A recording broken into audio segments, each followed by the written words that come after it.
साथियों, आज की इस वीडियो में हम यूपी पुलिस आज के पेपर का फर्स्ट शिफ्ट का क्वेश्चन पेपर का एनालिसिस करेंगे। जो पहला क्वेश्चन है हिंदी का, कह रहे कि निम्नलिखित में से किस विकल्प में सभी शब्द तत्सम है। तो जब मैंने आपको तत्सम और तद्भव के वीडियो में बताया था, तो मैंने बताया था जो भी कटा फटा शब्द दिखे आधा वाला शब्द वो क्या है, तत्सम है। तो इसका सही आंसर हो जाएगा सी। ये देखिए एकदम हमारी वीडियो से डायरेक्ट क्वेश्चन है। नलिन और राजीव शब्द निम्नलिखित में से किस शब्द के पर्यायवाची है। तो ये किसके पर्यायवाची है, कमल के। पूर्व और उत्तर दिशा के बीच के लिए एक शब्द बताना है। तो ईशान, जो पूर्व और उत्तर दिशा के बीच शब्द रहता है वो कौन सा है, ईशान। किस विकल्प में शब्द श्रुति सम भिन्नार्थक का सही अर्थ भेद है। तो जो शशधर है और शशिधर है इसका सही अर्थ है, शशधर का मतलब चांद और शशिधर का मतलब जो चांद को धारण करने वाला अर्थात भगवान शंकर।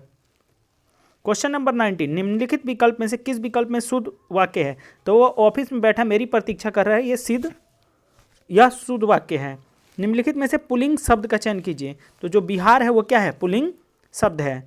निम्नलिखित में से किस शब्द का प्रयोग, ये भी मैंने आपको वीडियो में कराया था। आप जाके जब मेरा प्रीवियस ईयर वाला वीडियो देखिएगा तो एकदम डिट्टो यही क्वेश्चन है। कौन सा शब्द का प्रयोग एक वचन में होता है। तो जो सोना है इनका प्रयोग हमेशा एक वचन में होता है। जो प्राण, दस्तर और हस्ताक्षर है इनका प्रयोग हमेशा बहुवचन में होता है। क्वेश्चन नंबर 22 भी मेरे वीडियो में कराया गया है। हे संबोधन, हे ईश्वर दया करो, रेखांकित शब्द में कौन सा कारक है। तो ये कौन सा है, संबोधन। कौन सा, संबोधन। क्वेश्चन नंबर 23, निम्नलिखित में से तद्भव शब्द कौन सा है। तो जो काज है वो क्या है, तद्भव शब्द है। इसका तत्सम क्या होगा, कार्य। ये भी तत्सम तद्भव में प्रीवियस ईयर वाले में आपको बताया गया है। क्वेश्चन नंबर 24, अभिलाषा शब्द में उपसर्ग। तो अभिलाषा में अभी। रक्त रंजित शब्द में कौन सा समास है। ये भी जब मैंने समास को वीडियो कराया था तो मैंने आपको समास इतने बढ़िया से बताया था, मुझे नहीं लग रहा किसी ने अगर वो वीडियो देखी होगी तो उसका समास छूटेगा।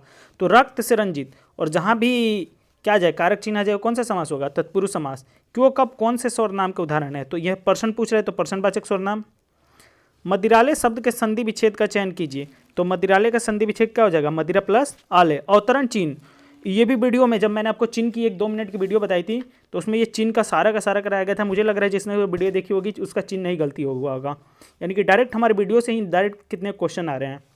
अवतरण चिन्ह को क्या बोलते हैं, उदाहरण चिन्ह। सतसई शब्द में किस प्रकार का संख्याबोधक विशेषण है। ये भी अभी मैंने परसों वाली वीडियो में कराया था। तो सतसई क्या है, गणनावाचक। क्या हो जाएगा, गणनावाचक। इसका सही आंसर क्या हो जाएगा, ऑप्शन नंबर ए।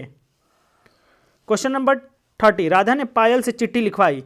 जब मैंने आपको ये भी प्रेरणार्थक क्रिया, जब कोई खुद कार्य न करके किसी दूसरे के द्वारा करे तो कौन सी क्रिया हो जाएगी, प्रेरणार्थक क्रिया। चिल्लाहट में कौन सा प्रत्यय है। तो प्रत्यय कौन सा है, आहट। कौन सा प्रत्यय है, आहट।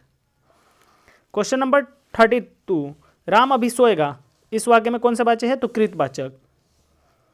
तिल का ताड़वा नाम मुहावरे का अर्थ बताइए। तो साधारण बात को बढ़ा चढ़ाकर कहना। परोक्ष का विलोम शब्द प्रत्यक्ष। चमड़ी जाए पर दमड़ी न जाए, लोकोक्ति का अर्थ क्या होगा, तो अत्यधिक कंजूस होना। ये रस वाला भी हमारे वीडियो का है। जब मैंने एक रस के आपको 1 मिनट में सारे पूरा स्थायी भाव बता दिया था, तो रस भी अगर जिसने देखा होगा उसका ये सही हो गया होगा। क्रोध, रस का स्थायी भाव रौद्र। सोरठा के द्वितीय और चतुर्थ चरण में, तो ये भी मैंने आपको बताया था, ये भी एकदम डिट्टो आया है। सोरठा के द्वितीय और तृतीय चरण में 13-13 मात्राएं होती है।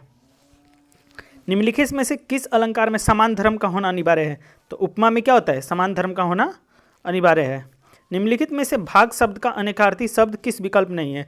तो भाग का भागना नहीं है, बाकी हिस्सा है, ब्याज है, बांटना, ये सारे उसके अनेकार्थी शब्द है। वो बाजार जा चुका है, इस वाक्य का पहचानिए। तो ये आसन भूतकाल या पूर्ण वर्तमान काल है। क्वेश्चन नंबर 41 से 45 तक देखिए।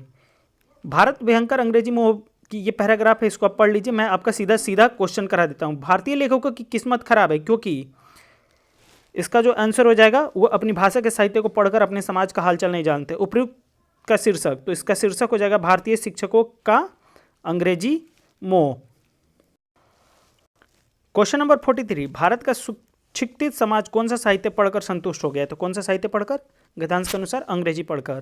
क्वेश्चन नंबर 44, भारतीय भाषाओं के साहित्य के प्रति समाज के किस वर्ग में अरुचि की भावना है। तो सुशिक्षित में।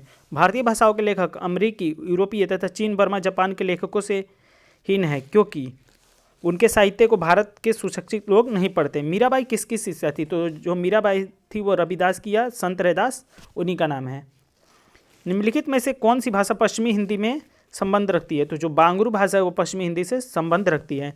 निम्नलिखित में से नहीं कौन से प्रकार का रीतिवाचक क्रिया विशेषण है। तो ये निषेधवाचक है, नहीं यानी कि निषेधवाचक। क्वेश्चन नंबर 49, निम्नलिखित में से समुद्र शब्द का पर्यायवाची शब्द कौन सा है? तो जो समुद्र शब्द है उसका पर्यायवाची होगा रत्नाकर। क्वेश्चन नंबर 50, मेघ और मेध श्रुति संभिन्नात्मक शब्द का सही अर्थभेद निम्न में से कौन सा है? तो बादल और यज्ञ। मेघ का मतलब हो गया बादल और मेध का मतलब हो गया यज्ञ। स्त्री जो अभिनय करती है वाक्यांश के लिए एक शब्द का चयन कीजिए, तो उसे हम क्या बोलेंगे? अभिनेत्री। मानसरोवर किसकी रचनाओं का संकल्प है? तो जो मानसरोवर है वो प्रेमचंद की रचनाओं का संकल्प है। मुझे लग रहा है आपके हिंदी के सारे क्वेश्चन हो गए। आपको हमारे प्रीवियस ईयर की वीडियो कैसी लगी आज वाली, आप हमें कमेंट करें, अपने आंसर मिला लीजिए। आपके कितने सही हुए हमें कमेंट करके ये जरूर बताइए कि आपके जो हिंदी है हिंदी में टोटल कितने सही हुए। Thanks for watching.